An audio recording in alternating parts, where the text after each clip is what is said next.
The voice of Husker Nation is on the air. This is Hail Varsity Radio. Insight, opinion, expertise, along with the biggest names talking Nebraska sports. Join in with the show at 402-489-1240 or 1-800-825-5865. Now, here are your hosts, Chris Schmidt and Elijah Herbel. Welcome to it. Fridays here. It's Hail Varsity Radio. We're presented by Currency for all your equipment financing needs. Go Currency. Chris Schmidt, Elijah Herbel. What a day in college football. Kind of used to this now. If you're a Nebraska fan, somebody else wants to join the party. Hello, Oregon. Hello, Washington. To the Big Ten. We'll discuss it, get plenty of reaction.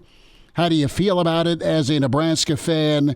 With the league you joined 12 years ago, continuing to expand out west. And the Pacific Northwest is in, as is the Dexter used to live in Oregon. The TV character Dexter, the vigilante serial killer.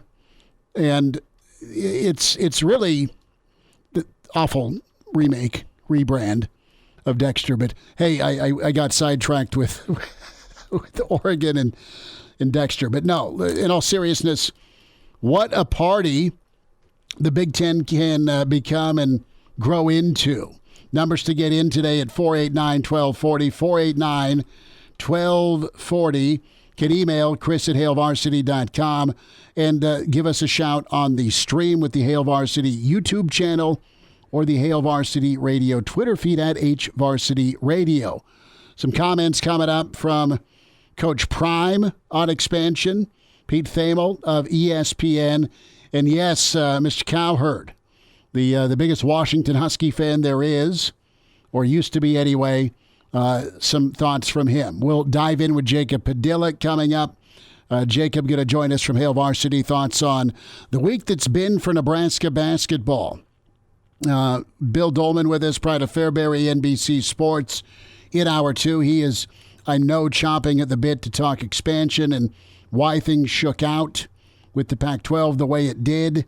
Everyone doing mass exodus. Brady Oltmans will dive into Nebraska football.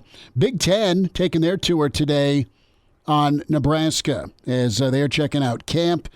And we'll spend some time as the Pinnacle Bank Championship gets going next week. We'll have some fun and talk a little golf before we say goodbye with Brett Balak, Director of Sales with the Pinnacle Bank Championship, before we say goodbye. Brett chimes in. Big Ten volleyball just got a whole lot tougher. Brennan, man, that's cool to see football on TV again last night. Talking, of course, with Hall of Fame game? The Hall of Fame NFL game. Yep, football is back. It's around the corner. And let's reset. Thumbs up or down? Is this what you wanted? Is this who you like? Washington and Oregon. Are you going to be a accepting member of the Big Ten? At the right price is my answer. I don't believe the folks in Washington or Oregon are going to get full shares. I don't think they're going to get full shares for probably 4 years. Maybe things get reworked. Elijah, what was the Pac-12 Apple deal going to be with Apple having control? Doesn't Apple make 30% or 30 cents on every dollar they download anyway? Their take-home's 30%. So Apple was going to be controlling. Mm-hmm. They're right. They're streaming. I think you'd probably have to hit some streaming numbers to really make money if you're Oregon or Washington. And they said, no, sorry, we're good. Why did this take so long? Because you don't want to look like the bad guy. You absolutely don't want to look like the bad guy if you're the Big Ten. And you wanted Oregon and Washington to wait for things to blow up, which they did with the Pac-12 and their media rights negotiation. Today came and passed. And that $20 million, even if you're getting a fraction of $70 million, say you're getting half.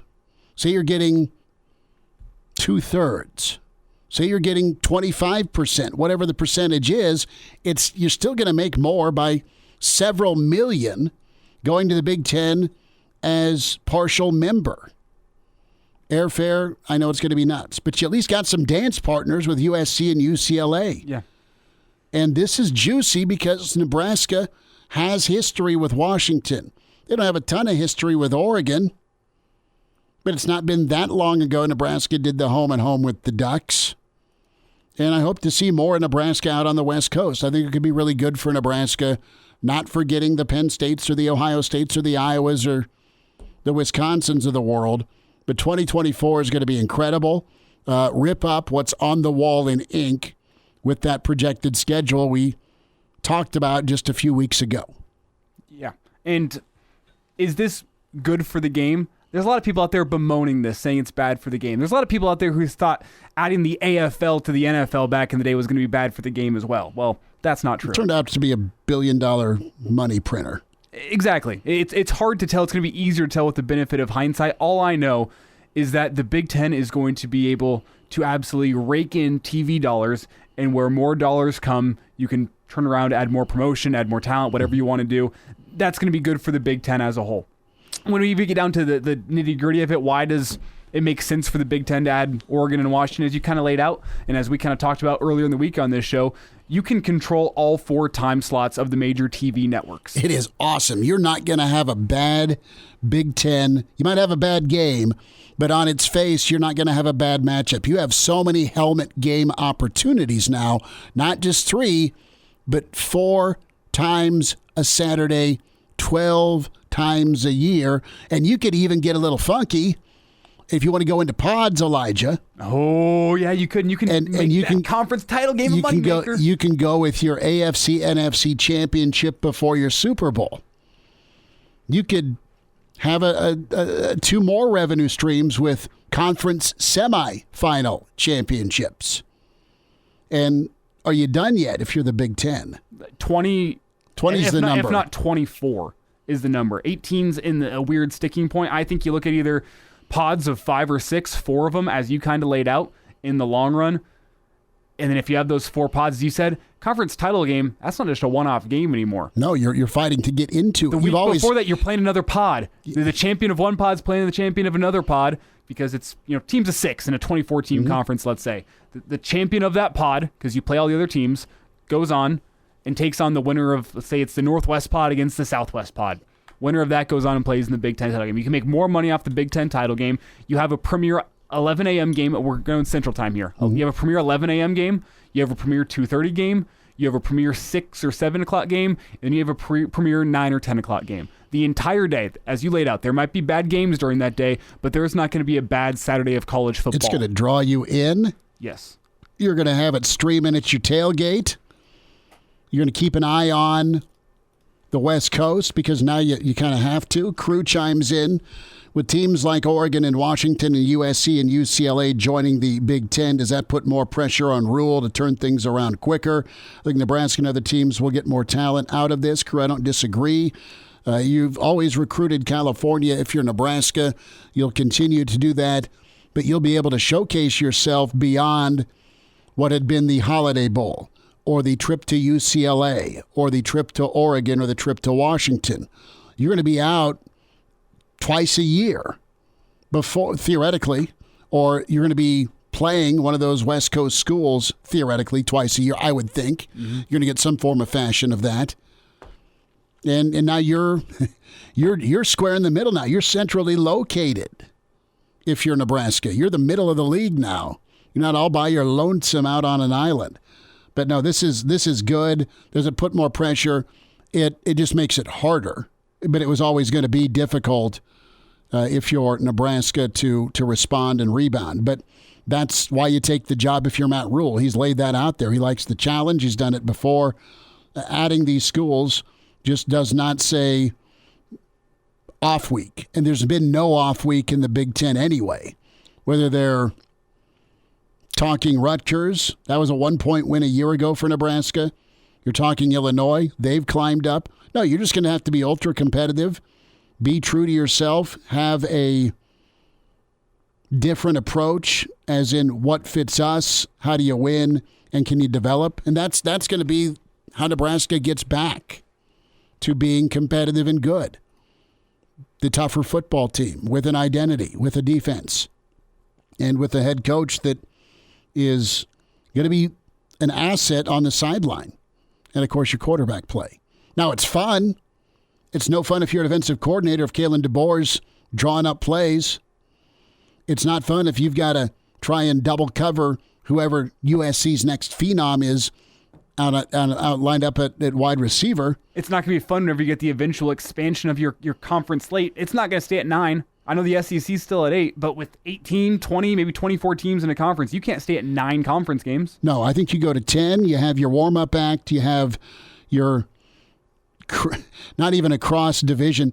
If you want to play a Big 12 or an ACC or an SEC opponent, keep that on your schedule potentially. Maybe you punt it. I don't know. But you have 10 conference games. You have 10 name opponents every season. 4, 8, 9, 12, 40 numbers to get in.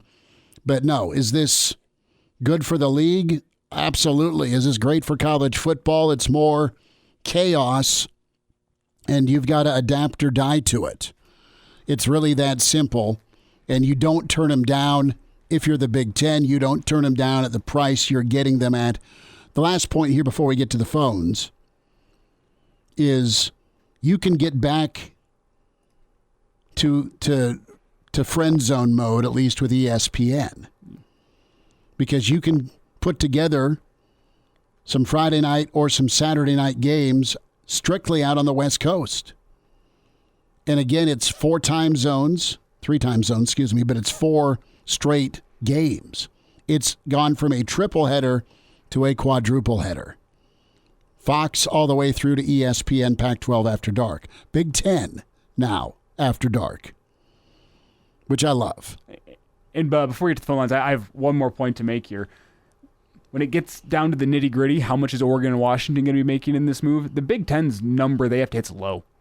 The Big 12, the best they can offer with their current deal, $31.6 million a year.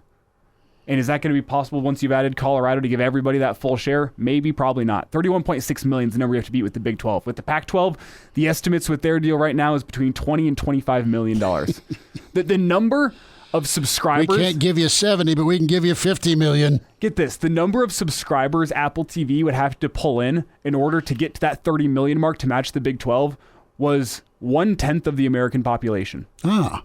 I don't think... To watch Stanford and Cal. That's just... Because you're not there watching it. And that's not to be an Apple TV subscriber. That's to have the additional added package of the Pac-12. Or the Pac-8 or whatever it becomes.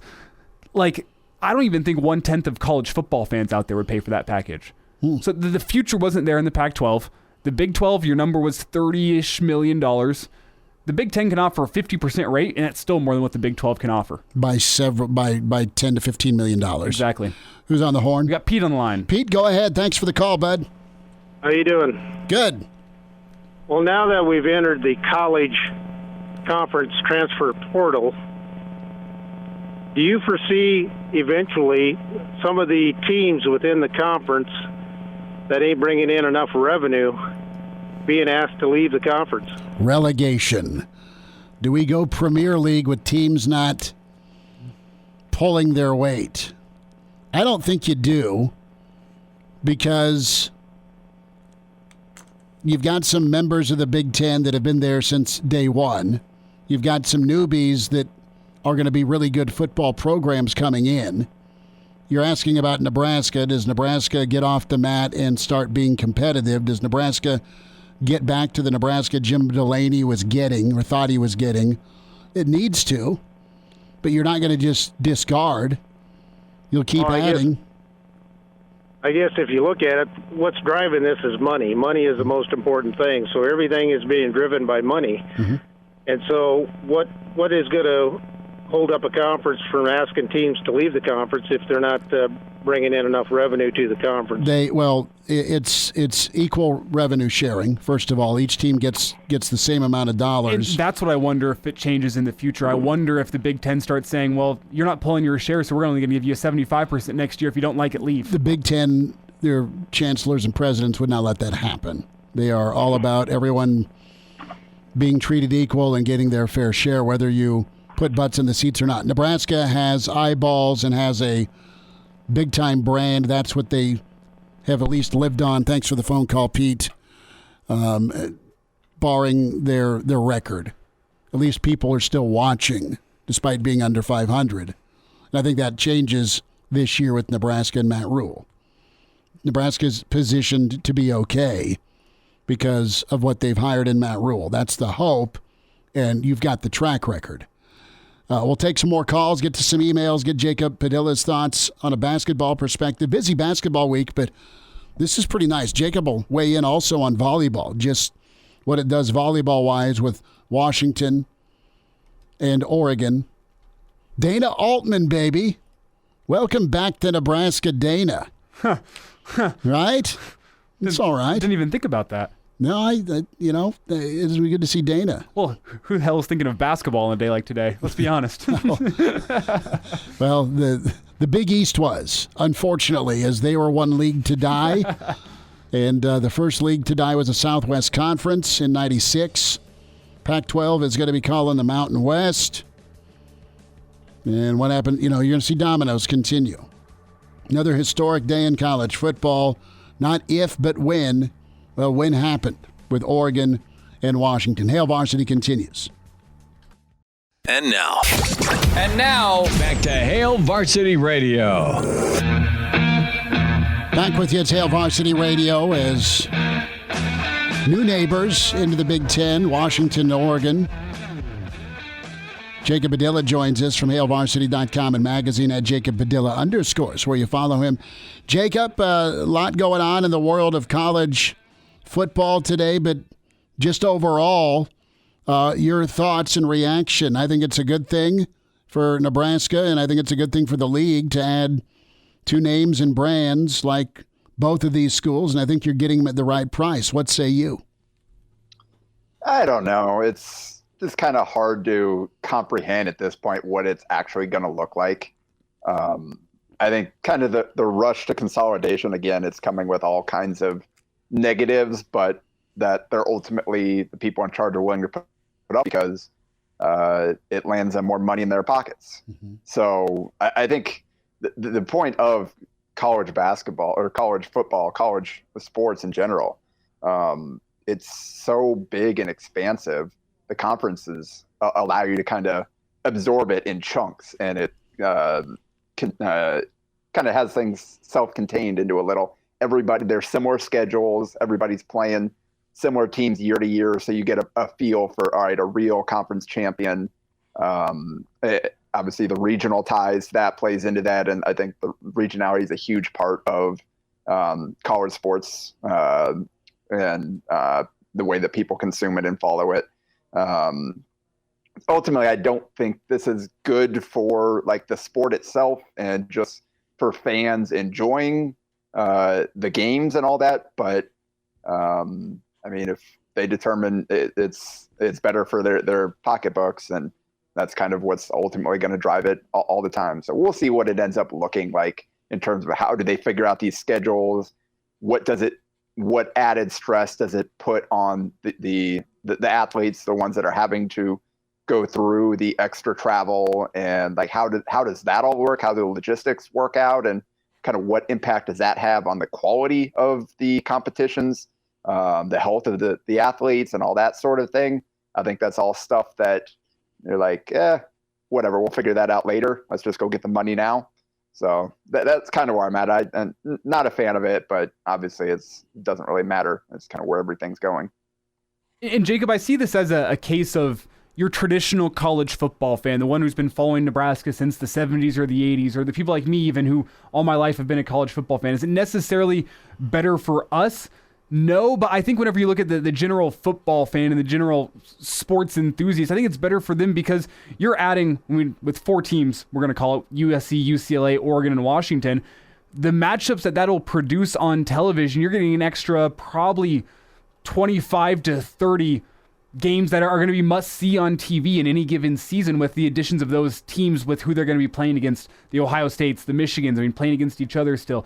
It's adding more intrigue for your more common, less die-hard fan, and it's going to open up the world of college football to them. And I think short-term, what you're saying could be right, but I think long-term, what it opens up with the added popularity it's going to bring to the sport of college football, I think it could be good in the long run in that way. Maybe, especially early on, kind of the novelty of it, but also at the same time, it's just there's still only so many games you're going to play, and now you're spreading out the conference even more. So maybe some games that you were a fan of, now those happen less often. You replace them with a different kind of game potentially, but then you're also having to fit in like Oregon playing Rutgers and like those sorts of games. So it's giving you more of both, I guess, and just kind of shifting things around. It's not like you're adding more games on top of this. So it's going to be, those games are going to be replacing other games. Sometimes they'll replace the ones that aren't as interesting, and other times they'll replace the ones that we've been watching and fans of for years. So I don't know how dramatically different that'll make it. And again, like that's, you still get some of those kind of matchups in the non-conference. Like typically a lot of teams have at least one good non-conference game a year. And the novelty of it, I think, is part of what makes those all the more exciting, because these aren't teams that you're going to see play every year. It's once you play a couple years, a home and home type of deal, and then that's it. So I don't know. We'll see kind of where all the dust settles and what that ultimately does and how it looks. I'm just having a tough time kind of comprehending, again, kind of how it does change, like what you're talking about, and what it ends up looking like with the schedules, and how often will you play teams in your conference? Do we go back to divisions because the conference has grown so big and that makes the travel easier? How does that all play out? Obviously, we're at the point now where I think things are just kind of cascading downhill. Everybody's making their moves, and then we'll have to see kind of what it looks like once everything's settled.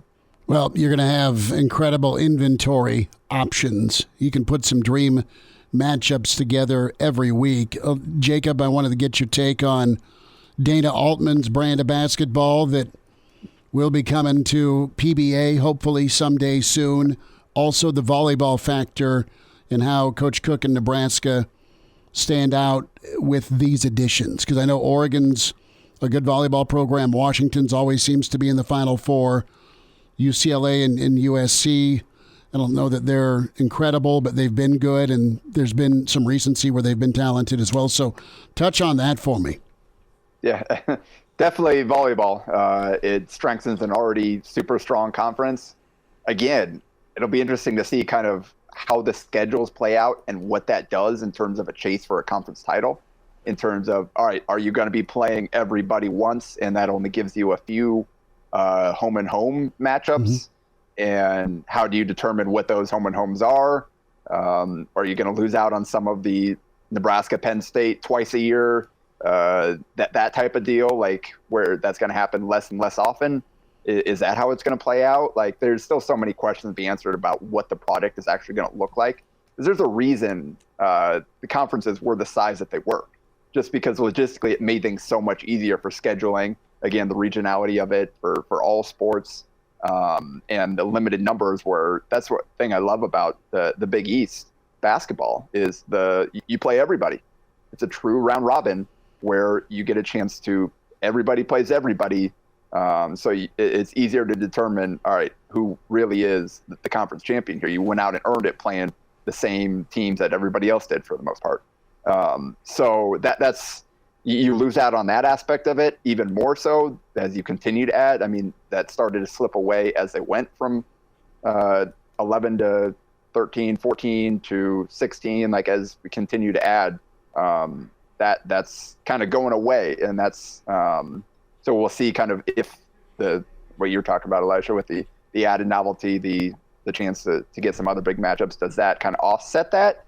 We'll see how it ends up playing out. But in terms of volleyball, yeah, it's going to be even tougher league. They're going to be, again, especially with how the schedules play out. And you could get a draw where maybe you don't play Rutgers and whoever else in a year if you don't play everybody, or maybe you get them twice with the way the schedule plays out, well, somebody else gets Penn State twice or Wisconsin twice. Like, it could end up having an impact on kind of conference title chases, and who knows what the conference title will even mean long term in terms of the postseason. That's the other thing that we're moving towards. Okay, what does the consolidation of conferences mean for the NCAA tournament and all that?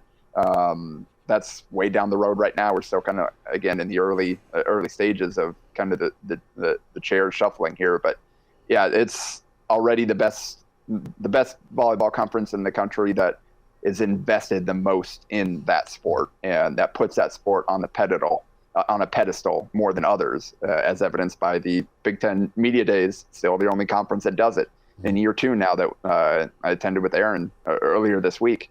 That's the thing. Like you said, even USC and UCLA, they're not right now like powerhouses, but they are traditionally strong volleyball programs in areas that should be able to recruit well.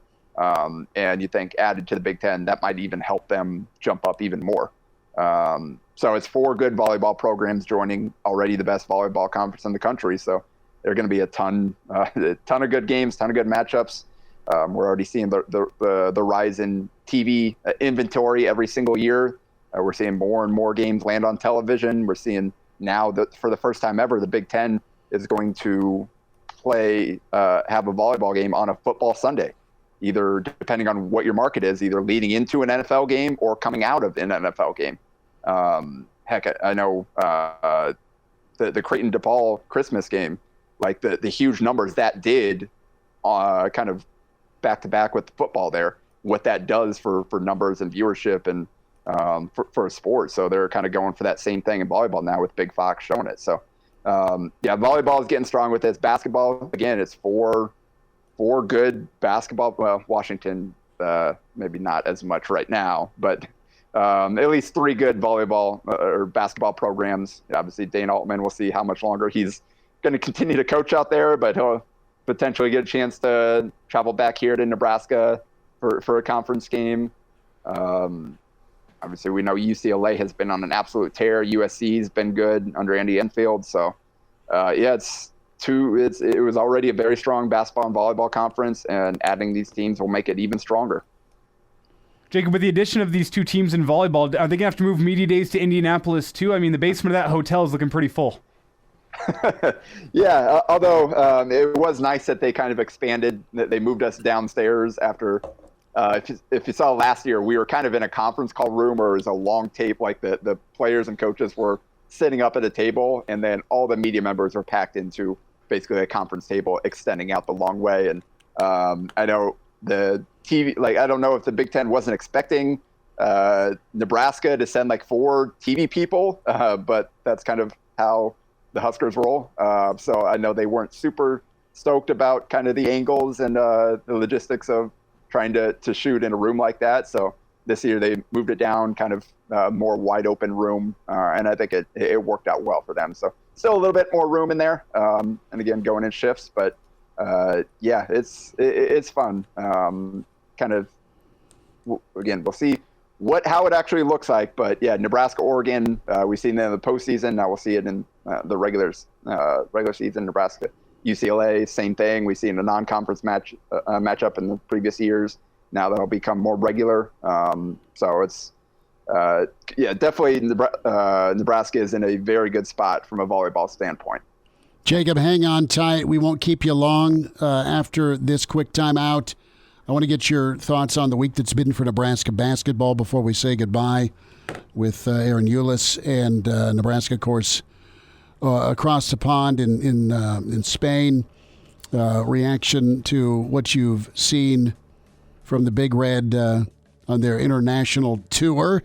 Jacob Padilla stays with us, Hail Varsity on a Friday, and we're presented by Currency. And now, back to Hail Varsity Radio. Expansion Day continues. Jacob Padilla still with us. HailVarsity.com and magazine at Jacob Padilla _. We've hit volleyball, the effect on Nebraska. Football, yes. And now we've even touched hoops with Dana making his way back, hopefully, and potentially to Nebraska, Oregon, and the Big Red. So, Jacob, I want to get your thoughts on Nebraska basketball, their trip to Spain, but also the situation that rose up with Aaron Eulis this week. Yeah. The Aaron Eulis situation certainly is not ideal. We'll see kind of how that plays out. Doesn't sound good right now based on the initial charges and report. We'll see how that resolves itself. Fred Hoiberg said he hasn't gotten any indication of a timeline for that. Once they return, US will continue to practice with the team until they know his future for sure and can go from there. But I think they're planning as if they're not going to have him. So I don't know that they're going to go grab just any point guard just to add one. I think we're at the point now where, I mean, to be honest, US was already pretty far down their list of targets based on what we saw.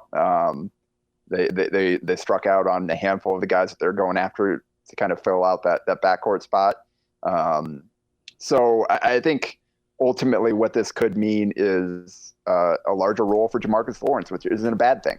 It comes with pros and cons. I think from what I've seen of him, I think he is better off the ball. I think that's how he would, if you want to play to his strengths, you play him at the 2 alongside another ball handler that can set him up, have him spot up, run off screens, that type of thing. But he has shown he's capable of initiating offense, of running pick and roll, and kind of being the point guard. So it's maybe not his ideal role, but already with Keisei Tominaga, Bryce Williams, I expect him to be a major part of this team. You're looking at either Lawrence starting at the point or coming off the bench, and he's a young guy in the program that you're excited about. So worst case scenario, if US isn't available, it just means a larger role for Lawrence, which again, kind of pros and cons of that, but it's not the worst situation in the world where you've got a young player that you'd like to get more minutes.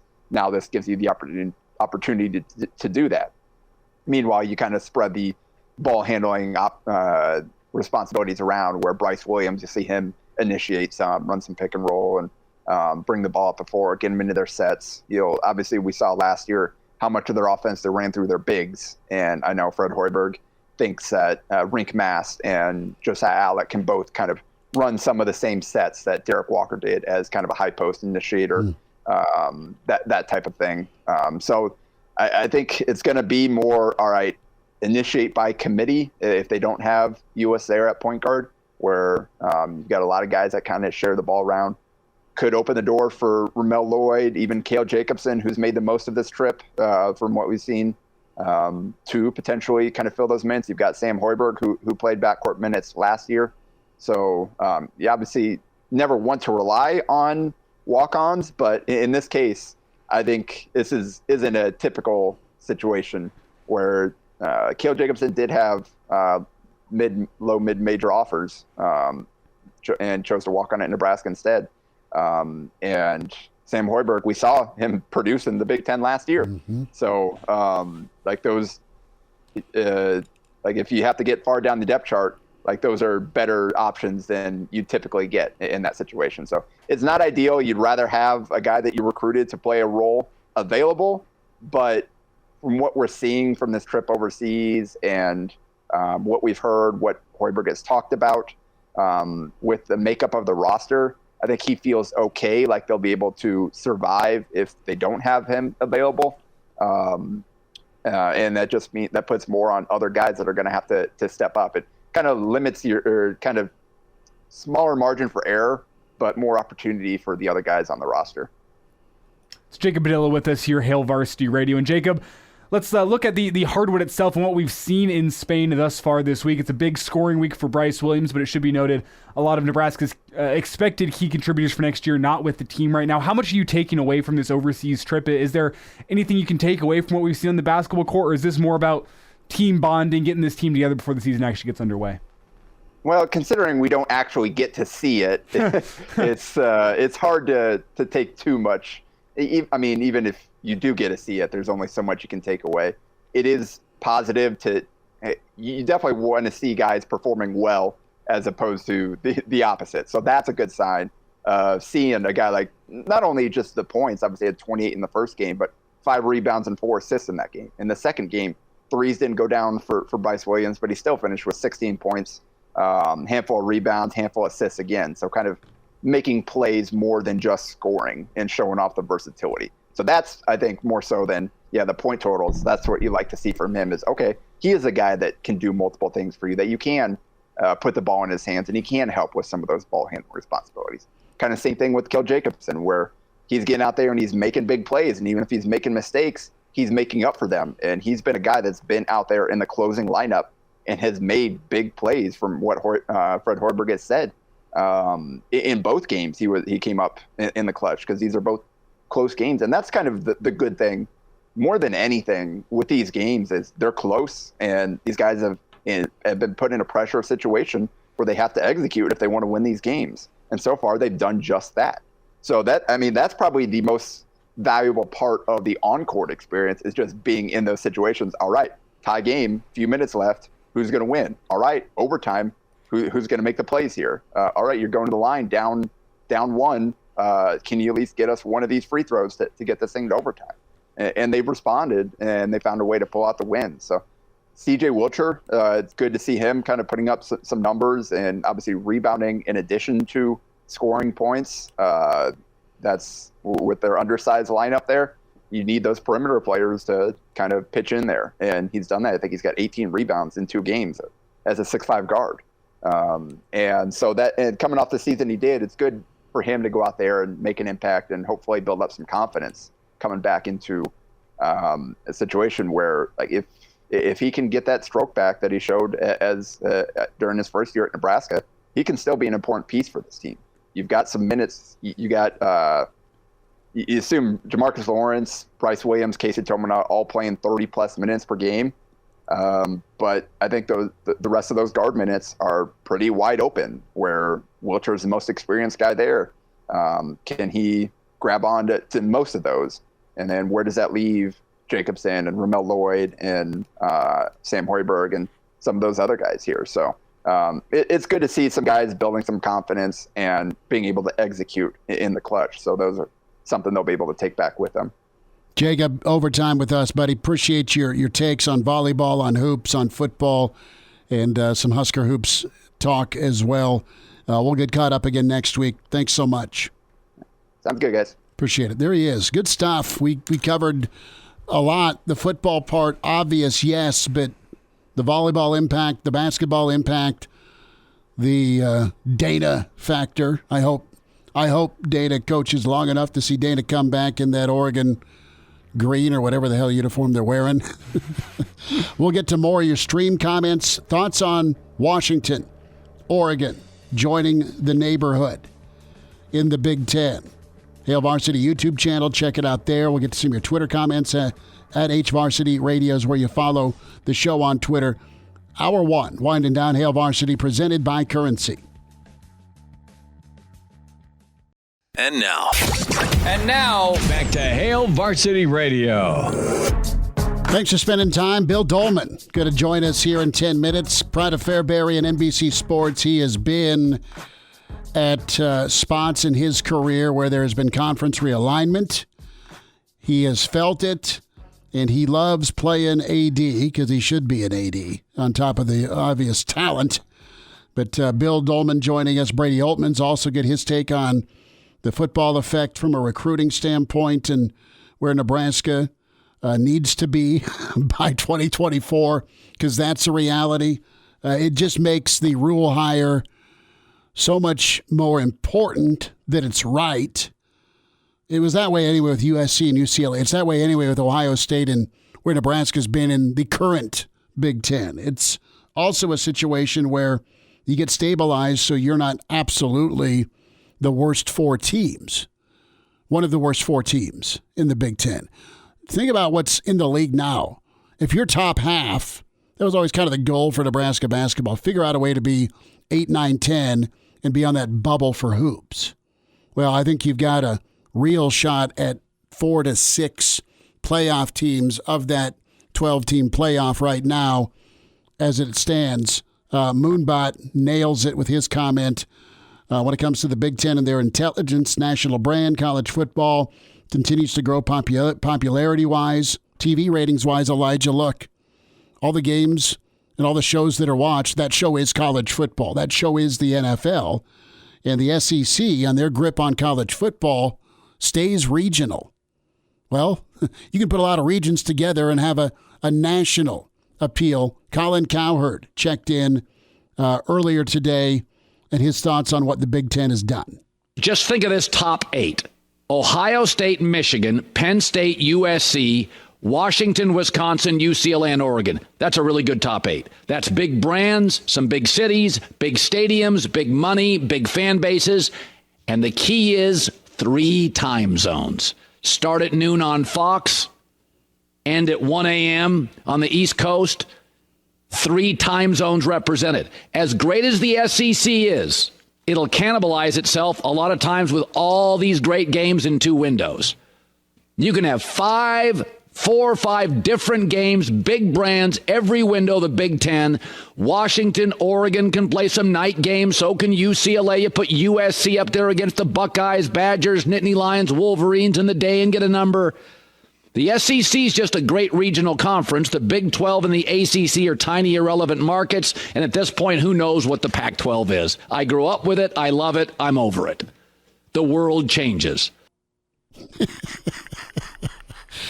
Good old Colin, or as he likes to be known as Uncle Colin. But no, this is, you think about pacing yourself. If you're a college football junkie and you start tailgating for that big noon kickoff, I mean, you're going to really have from 9A to 1A. If you want to just go hard and catch your Big Ten fix on a Saturday, where your morning kickoff at 11 is going to be Iowa, Wisconsin. Your 2:30 game. Well, let's be clear. Your morning kickoff's at 9 a.m. with a Bloody Mary. Sure. All right. Your water. Your 2:30 is going to be Penn State, Ohio State. Your night game will be SC, UCLA. And then your after dark, Washington v. Oregon. And I've left Nebraska out of the equation. You're checking in as a college football fan from Nebraska on all of those, whether you got heat on them or not. Hour 2 coming up. The voice of Husker Nation is on the air. This is Hail Varsity Radio. Insight, opinion, expertise, along with the biggest names talking Nebraska sports. Join in with the show at 402-489-1240 or 1-800-825-5865. Now, here are your hosts, Chris Schmidt and Elijah Herbel. Back to it. It's Hour 2. It's Hail Varsity Radio, presented by Currency. For all your equipment financing needs, go Currency. Chris Schmidt, Elijah Herbel.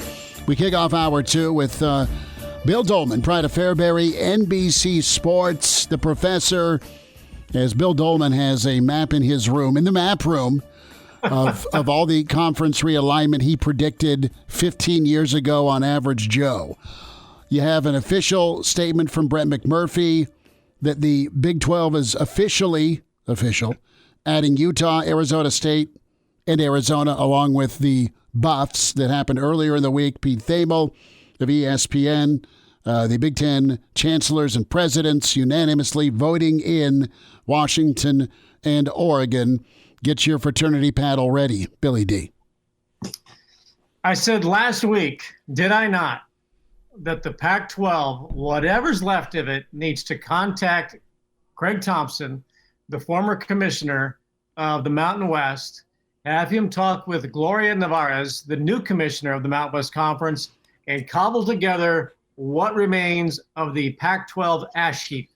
And there is an entity that many people don't know about, although the Nebraska men's gymnastics team has been part of the Mountain Pacific Sports Federation. Right? Cobbles together these Olympic-type sports and club sports under this umbrella that nobody's ever heard of. I think it's time to give some credence to the Mountain Pacific Sports Federation with college football, basketball, and whatever is left. But I'm just telling you, I said this also a couple weeks ago. Oregon and Washington were conspicuously quiet, right? Florida State has been saber rattling, just like Missouri did back in 2010. You don't get loud and get invited. And Nebraska played it cool, right? Remember? We'll have a history lesson later, boys and girls. But Washington and Oregon had to have known that something was going to be there for them to be okay, and that they had agreed to take a lesser share, although $40 million is still significant. But they're taking that through the rest of the conference contract, right? It's not just a one-year thing. I think it's $40 million until 2030. So for 8 years, right? The 7 years, $8 billion is but 40 is still 2 times what Apple was going to pay him. 20 times more than Apple was probably going to pay, you know. Charge you the 30 cents up front. So I think that Oregon and Washington have kind of always known that they were going to be okay, because they just have not been doing what Missouri did in 2010 and 29, and that Florida State is doing, Clemson to a certain degree, and they found a nice, safe place to go. I'm happy for Utah. They were so excited when they got to go to the Pac-10 at the time, and they've done a great job. They've acclimated to big-time college sports up from the Mountain West. I mean, they've done a tremendous job, and they'll find a nice home. And now Utah becomes the marquee matchup on Thanksgiving weekend by far in the Big 12. And Arizona State, how is Arizona State and Arizona be separated? I don't see how those two schools. I know they did it with Oklahoma and Oklahoma State. I don't see how those two schools could be separated. So good on them. Hopefully we're close to being done. Bill, it should be noted, Oregon officially in a tweet saying big things ahead, announcing they will be joining the Big Ten effective August 2nd, 2024. So that is official. I think with that, we can expect that Washington will be official in the coming minutes if it isn't official already. So this is official now that Oregon and Washington will be joining the Big Ten, not just assumed. And Bill, I want to get your thoughts with this being official now. Who do you think the big winner of the day is? Is it Oregon and Washington getting out of the Pac-12 and getting into the Big Ten? Is it the Big Ten being able to go to 3 time zones and potentially 4 time slots on a college football Saturday? Is it the Big Ten baseball for not being the laughing stock of the country now and adding some West Coast teams? Who do you think the big winner of the day is? Football fans. Nebraska. Nebraska is the big winner of the day because they have been set in the Big Ten for now 10 plus years and have not had to worry about all the stuff that has been going on around college football, college sports forever. Nebraska should, again, with all of this, celebrate the move that was made when it was made back in 29 and officially in 2010, that was the move that had to be made. Now, the Big 12 survived, no doubt, but it's going to survive to the tune of $32 million for TV. Nebraska is surviving in the new era of collegiate athletics at 60 to 70 or more $1 million per year. But who today in the immediacy? I think it has to be Oregon and Washington. They have built up their programs in totality, not just their football programs. But they've got they're good in other sports. Oregon certainly with deep roots in track and field. Dane Oltman with basketball has had some success. With women's basketball program is okay. So I think Oregon and Washington with Kalen DeBoer with their football side, they need to improve in some areas. But all the investments that they have made to get on that big stage, I think that they are the big winners. What's this mean for Nebraska football? A lot of travel. A lot of Husker fans on the West Coast are going to be happy because they can go see Nebraska. If you're west of the Rocky Mountains, you are going to Eugene. You are going to Seattle. When we played in Seattle in '97, that's supposed to be the loudest place to play in the entire country. We smoked them 27-14 in Scott Frost's greatest game, I think. And we were supposed to lose, but Husker fans were there for that. They're going to go to LA. They're going to, for all those games down there. But it's, I think it's going to help Nebraska recruiting a little bit more out west. But, the one thing it's not fair to is, the athletes outside of football, and that the travel is going to be pretty rough. Bill, Bill Doleman with us. At Bill Doleman on Twitter is where you find him. And let's speak to this Big Ten flex and this arms race between the Big Ten and the SEC. How do you feel or believe the SEC responds, and with who? And we're going to zoom out. I know we're celebrating Washington and Oregon today, but can Miami or North Carolina and Notre Dame be next on the hit list for the Big Ten? I think the SEC reaches out to Florida State and says, "Sweethearts, quiet, baby, come on, be quiet." But I think look, enough's enough. Okay, Florida State, we hear you. Florida doesn't want you in the league. South Carolina doesn't want you in Clemson in the league. But eventually, just like A&M couldn't keep Texas out of the SEC. I would think that there's probably a move that the SEC will make. Look, remember a long time ago we talked about the ESPN, Fox, the Big Ten and the SEC sitting around a card table, and it was kind of like, do you want to go or do you want to go next? And it was so now it's to the SEC. Now it's Greg Sankey and Garth Glissman at the SEC thinking, okay, it's our turn. What should we do here? ESPN, who do you think we should go? Because Big Ten and Fox have made their move. So now it's up to these two at this card table. Well, everybody else is at the kids' table at Thanksgiving, hoping that somebody will give them a really big helping of mac and cheese. So I think the SEC makes the move, and maybe they look to Florida State. I think they're going to look to Clemson. Maybe I think the most coveted schools probably now are North Carolina and maybe Virginia. And I think I wouldn't be surprised if the Big Ten has their eye on that. And Notre Dame will hold out as long as it possibly can and then pick a place that they can go and think that they can win. And that may not be the Big Ten. They may go to the Big 12. Bill, do you think that the SEC feels like they've fallen behind the Big Ten after today's news? It was the SEC being the leader in the arms race in college football for probably the past 15, if not 20 years. Do you think that the Big Ten jumped the SEC with this news today, just in terms of the premier conference in college football? No, they're never going to cede, the power position that they think that they have. You start beating them. Again, I don't know this, but I really would not doubt if there's some type of understanding between these two conferences that, okay, you make a move, we'll make a move. We're going to figure this all out. And Chris, you're right. We talked about this literally 19 years ago on the Average Joe Sports Show. We're talking with Dennis Dodd of CBS Sports. When he took our phone calls. We said there's going to be a 64-team power elite group of college football teams. He said we were crazy. But we said 64 teams will be the major players in college football one day. And here we are.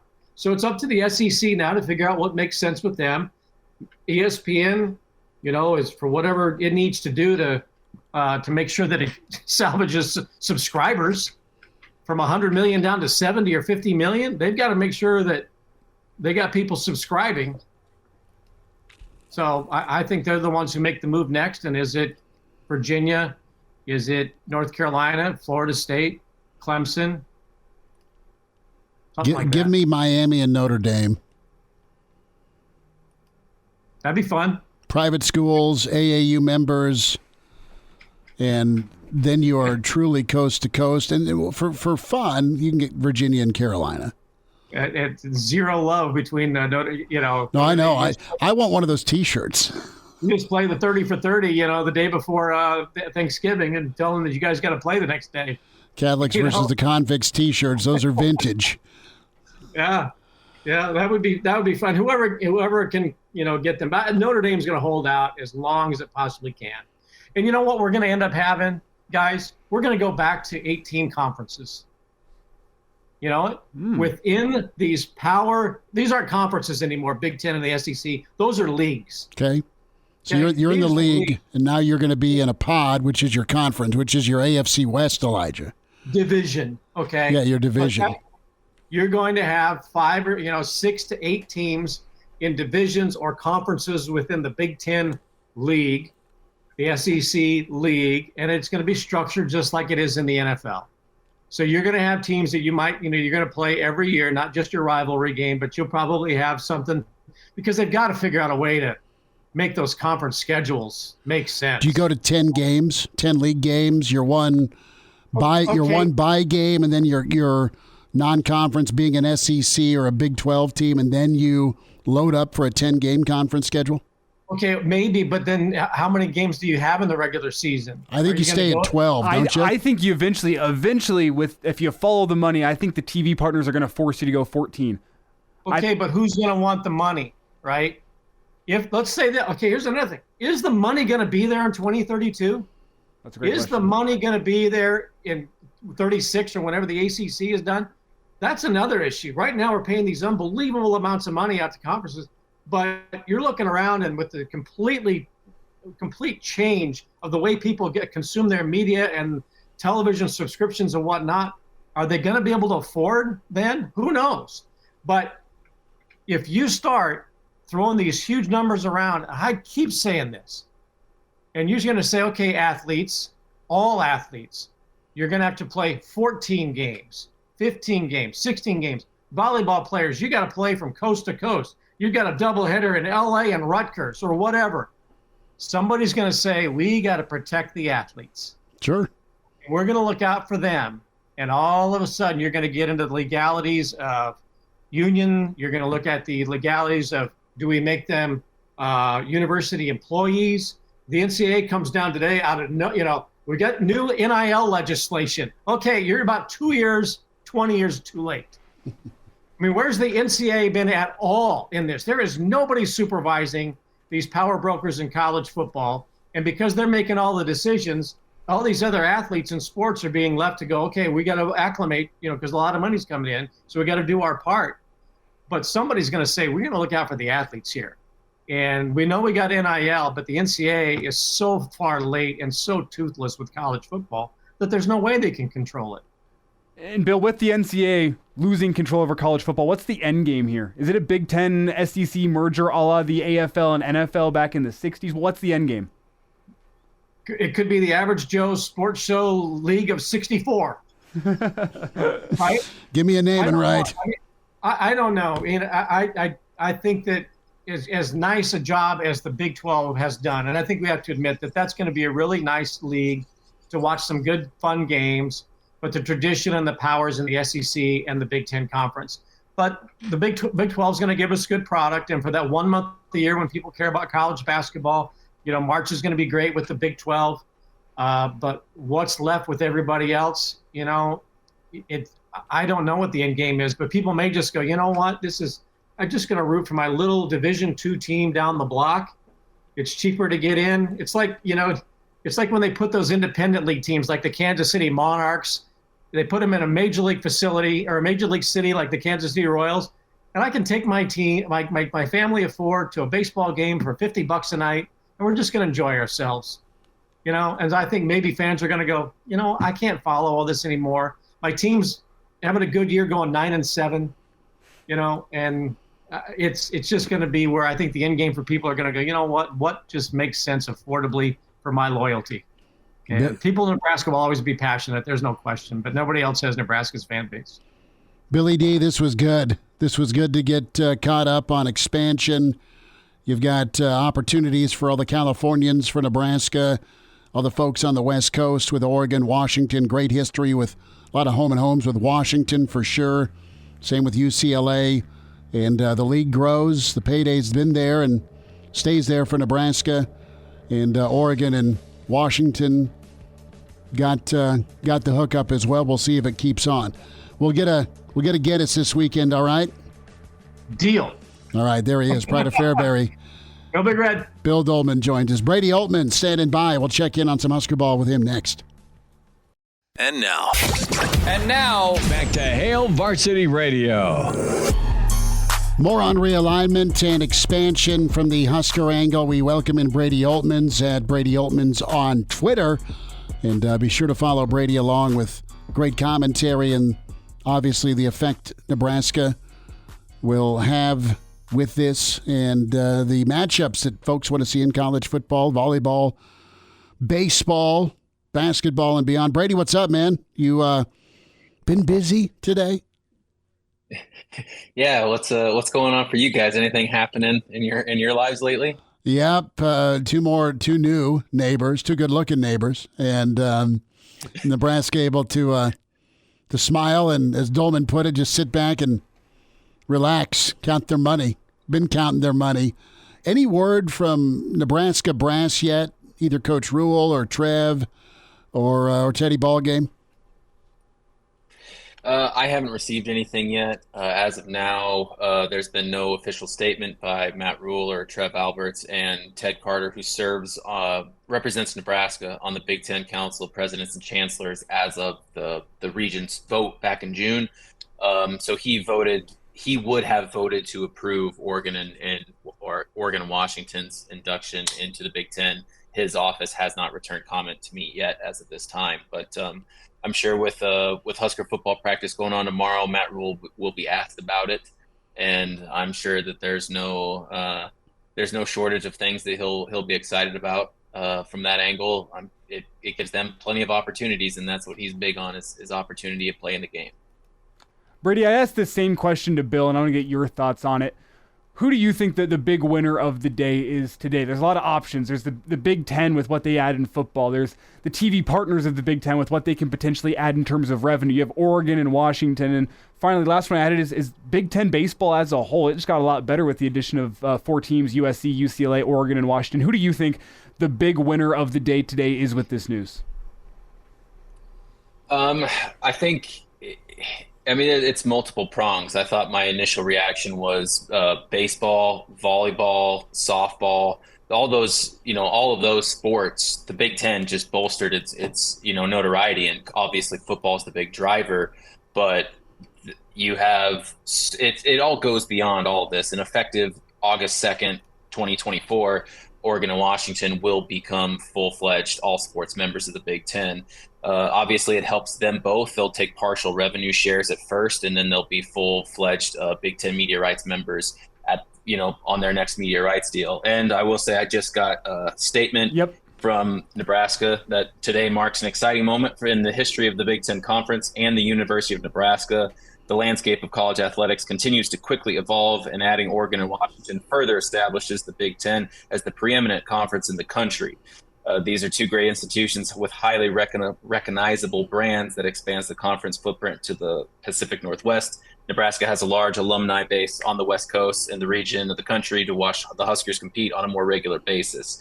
So it goes on to obviously welcome them and speak highly of what the two respected institutions create within the Big Ten. So, and that comes obviously joint signed by Ted Carter, the new chancellor, Dr. Rodney Bennett, and then Trev Alberts, vice chancellor and athletics director. So big day, and it seems like every moment, every minute, there's something new coming out of it. So there's a lot of winners, Elijah. I'll put it that way. Brady, a thought with Nebraska as we dial back from expansion to the week that's been, and things kind of started off with the Miles Farmer news. Nebraska's continued to grind away with camp. Lots of good insight from assistant coaches, coordinators specifically, and then players.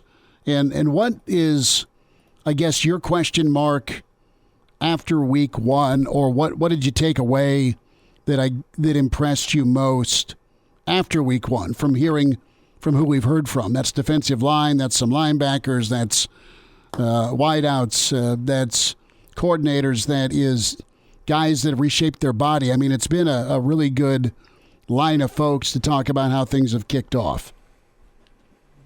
Well, there's a couple that come to mind right away. The defensive line, just the way that they look. I mean, a commonality that we've heard so far is the strength and conditioning staff, the impact they've had on everybody. But when you talk about the defensive line in particular, they look stronger, more agile. They're not as bulky. Their mobility, that transfers over to the offensive line as well. But specifically, Nash, Ty, Raquan Buckley, we heard from, and Blaise Gunnerson, all of them spoke very highly. And the Terrence Knighton and Coach Tony White, both of them have high compliments, big things to say about that defensive line. And I'm wrote about this. It'll be tomorrow on Hail Varsity. But one thing Marcus Satterfield did was he challenged, and the coaching staff challenged Jeff Sims this summer to make this football team take ownership of it. Like if you're going to be the quarterback in his huddle, and Marcus Satterfield is on a crusade for the huddle, you got to have the quarterback take leadership of that room. And Jeff Sims feels like he's done that. And in no uncertain terms, he is Nebraska's starting quarterback right now. There's no competition to be had. And hearing him work with the receivers hit him up to take extra reps, to work outside of practice, to catch balls, to build a relationship, between him, Billy Kemp, Marcus Washington, and Xavier Betts specifically. Those things stand out to me. So I give you one on defense, one on offense, if that helps you out any. It's Brady Oltmans with us here, Hail Varsity Radio. And Brady, as we discuss the first week of camp, let's combine the last two talking points with camp and with conference realignment, the Big Ten expanding. Do you think the importance of this upcoming season for Nebraska just got cranked up to 11 with the importance of getting something rolling before 4 new teams, potentially even more, join the conference next season, with how much more difficult the conference slate is set to become? This might sound like a cop-out, Elijah, but I'll work my way up to it, okay? Basically, talking with other coaches within the Big Ten Conference, people don't know what to think about Nebraska now. They didn't have the big turnover within the portal like, say, a Colorado did, or other teams. They didn't hit the portal as heavily. They built a big freshman class. Their class of 2023 is big and full of athletes, but nobody knows how many of them are going to contribute right away. And people are just kind of unknown what to think about Nebraska this season. I think it is important for them to get the ball rolling and show that proof of concept that they can do something. But where other coaches, I'll put it this way, where other coaches take notice of Nebraska is 2024, 2025, when UCLA, USC, Oregon, and Washington are now part of the conference. Even other coaches take note of Matt Rule's ability and what he's done, how quickly he gets teams moving, and considering Nebraska's resources compared to where Temple and Baylor were before, they are all incredibly bullish. I can tell you firsthand from hearing them speak, they're all incredibly bullish on what Nebraska could be and fear they will be in 2024, 2025. So I do think that there's an extra onus on getting some sort of something out of this upcoming season, but for all intents and purposes, coaches are ready to throw out this season because they're preparing for the next couple of seasons under Matt Rule. Brady, what's happening with Nebraska on the recruiting front? Well, they're really building for 2025. They're still going to recruit 2024 heavily. If they have any big time guys come forward, like Jayshon Ross, apparently, the big guy from Liberty North in Kansas City, there's been some shift in the waves, and I've heard today that he is kind of turning favor and is giving Nebraska a lot more looks than he probably was a couple of weeks ago. That's big news. I mean, he's a really talented edge rusher, quality athlete from Kansas City. If Nebraska can lock him down, I think this is the moment where Nebraska kind of regroups in this dead period, focuses on getting some of those premium 4-star guys, 3-star guys that can see the proof of concept on the field, close them for 2024 while also building relationships for 2025 kids, because they're trying to get up like a rocket on 2025, and with 2 big in-state targets and commits already, they feel pretty good about the foundation and where they're at timing-wise right now. Brady, what can you tell us about Brandon Baker? I know he locked in an official visit with Nebraska that weekend of the Northern Illinois game, obviously the home opener for Nebraska. What can you tell me about the recruitment of Brandon Baker? I know it's an uphill battle for Nebraska, especially against new conference foe Oregon. Where is that recruitment trending, and how do you feel about Nebraska now that they've locked in that official visit for the fall? Well, anytime they lock in an official visit, you have to feel good about it, especially if game day visit. I mean, like all of these recruits, they just I think I say this every time we talk about this, guys, but seeing a Husker game in Memorial Stadium is almost an irreplicable thing. Very few programs even come close to that atmosphere, packing it in, and the game day feeling of that. I think that's a big selling point, especially for a kid like Brandon Baker, who's been to Nebraska before. He's visited. He knows what the coaching staff is like. He knows their energy, their relationships. He also knows the history of the offensive line at Nebraska, and that really appeals to him to see firsthand that fan interaction, and then again to see the proof of concept, to see the offensive line cohesion, and then to see how offensive linemen work in a game setting.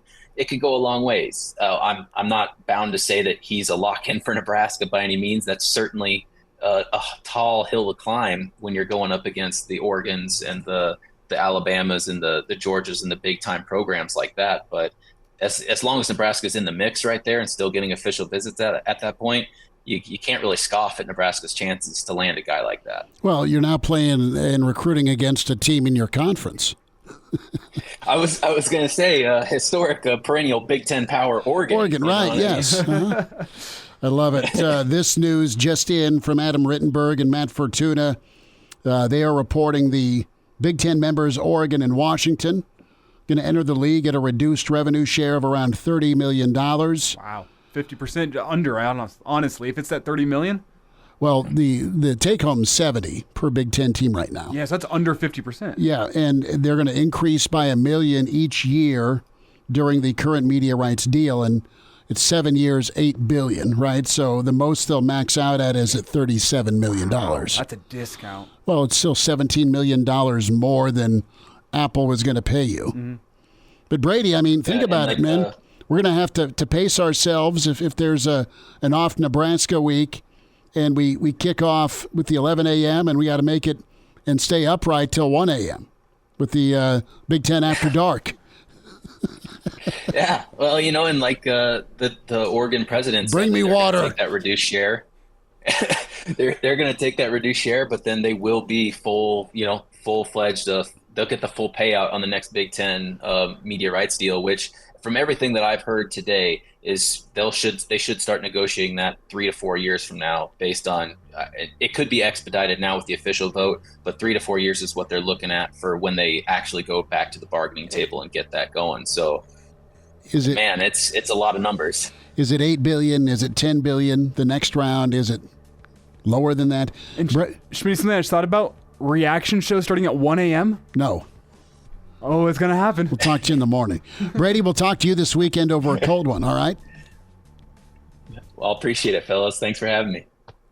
And now, back to Hail Varsity Radio.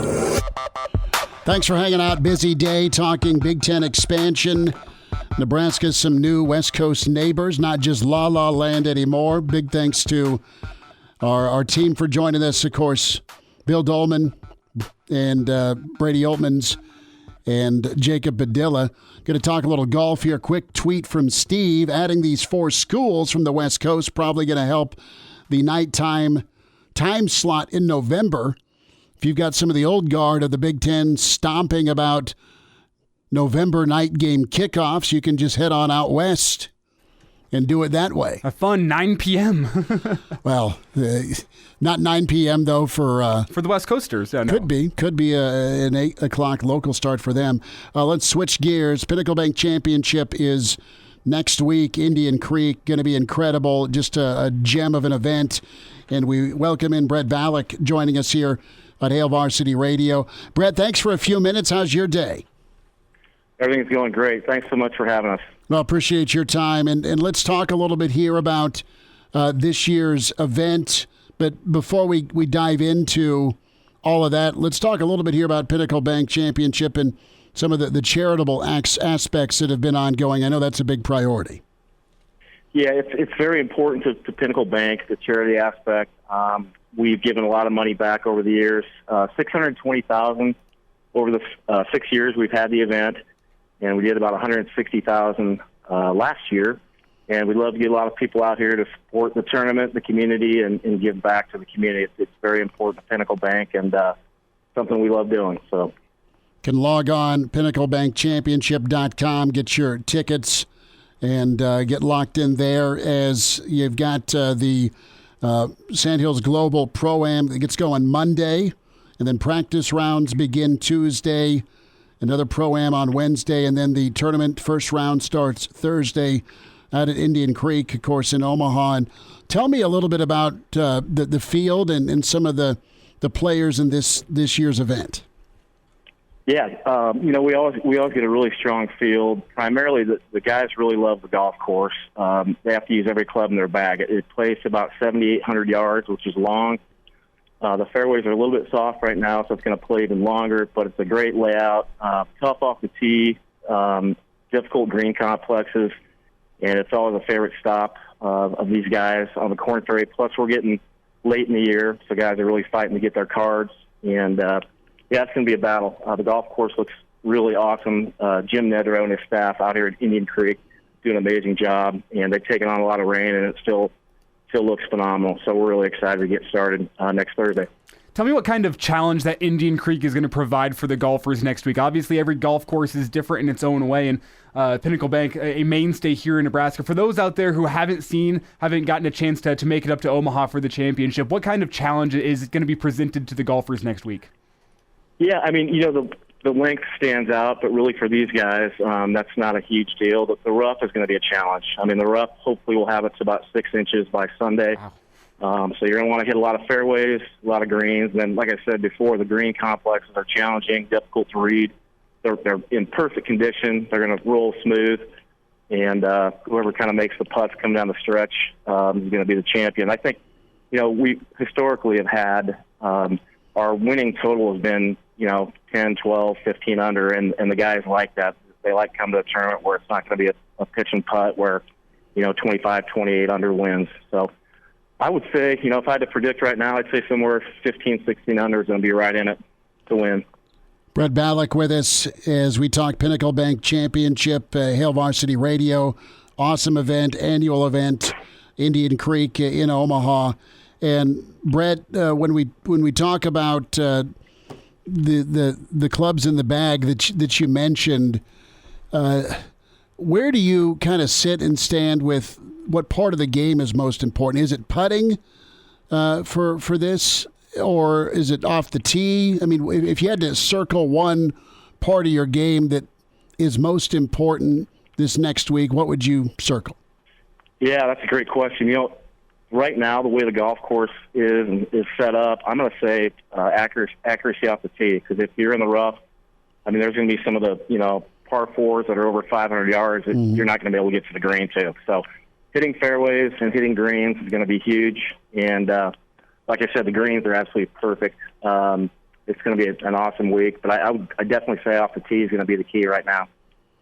It's Brett Balak with us here, Hail Varsity Radio, talking the Pinnacle Bank Championships next week at Indian Creek Golf Course. And you can actually come see Schmidt and myself out there for the event at the 17th green, as we'll be out there doing some live shows. And Brett, tell us a little bit about the field. Who's going to be golfing next week? Who are some names to watch out for? Maybe some of the local flair that's going to be on display as well for the people who are heading up and checking out the event. Yeah, absolutely. We actually have 6 guys from Nebraska in the field this year, which is the most we ever had.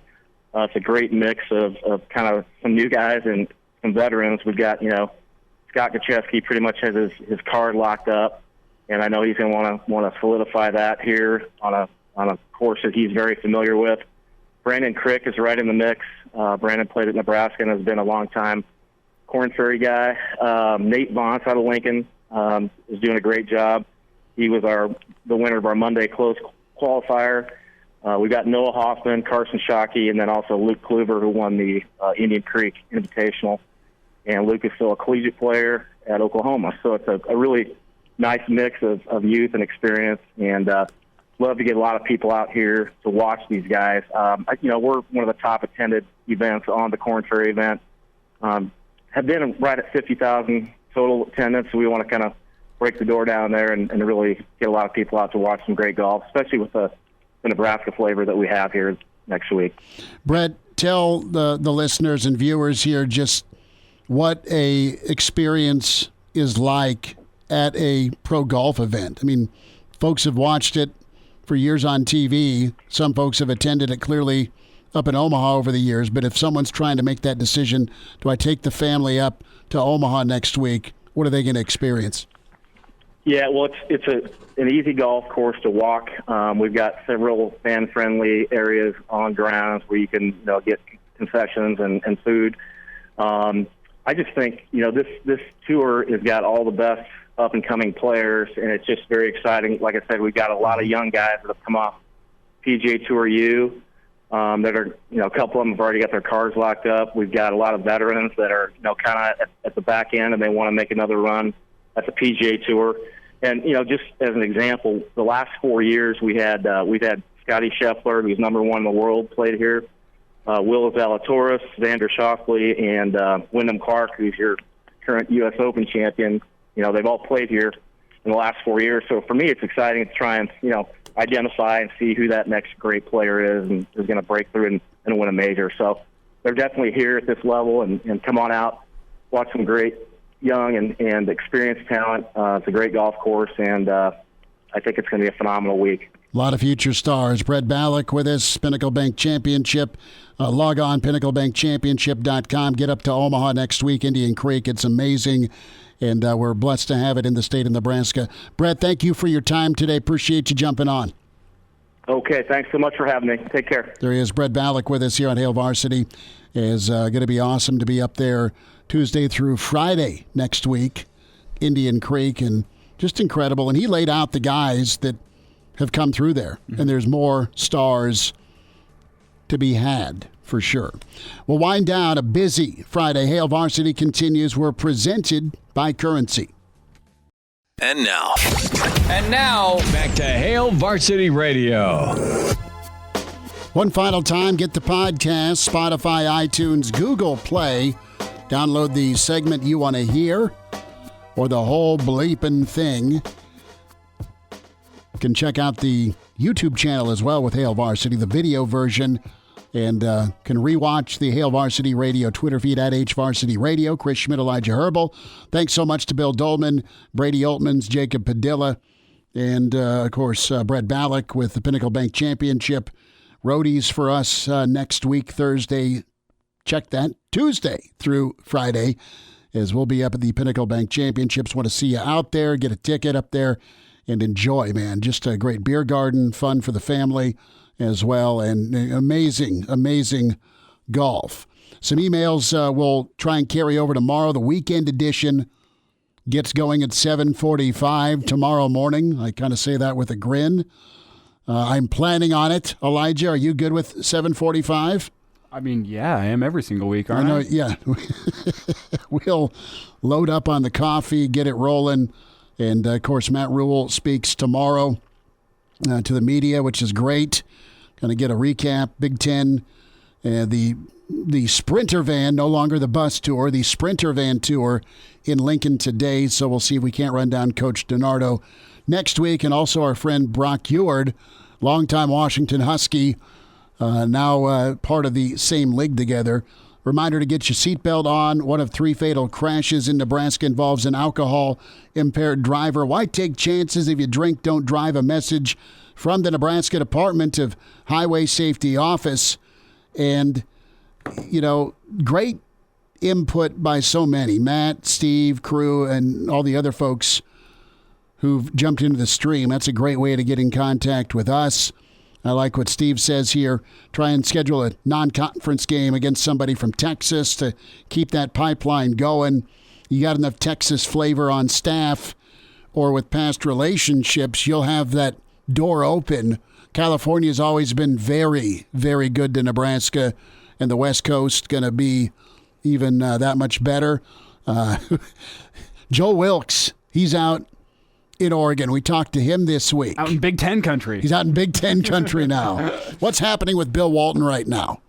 Has he had to turn on Ripple on just repeat, Grateful Dead reference, and play the hell out of that today to drown his tears? Maybe Bill Walton will be with the Big Ten Network. Oh, that'd be interesting. I doubt it. For hoops. He can do games out there. Oh, that'd be fun, wouldn't it be? Yeah. He's one of the best. I love him. I love Big Bill. He's the Big Red, the other Big Red. But no, Bill Walton's, we can now adopt him. That still feels wrong to say. Forever it was Conference of Champions. Throw it down, big man. That was awful. Sorry. I can't do Bill Walton. I think you need some more mind-altering drugs to get to that point. If you want a good Bill Walton, you have to get in the same mental state as him. Again, back to the ghost pepper. If I do it enough, my nose will start running and I'll sinus up a little bit. But be sure to get the podcast. We'll check in tomorrow with our bro Sharpie. Brandon Vogel going to join us. And Mark Kranak. Kranak's been to Oregon. Kranak's been to Seattle. He's our authority. He's our authority on these Big Ten West Coast tours. There you have it. Never a dull day.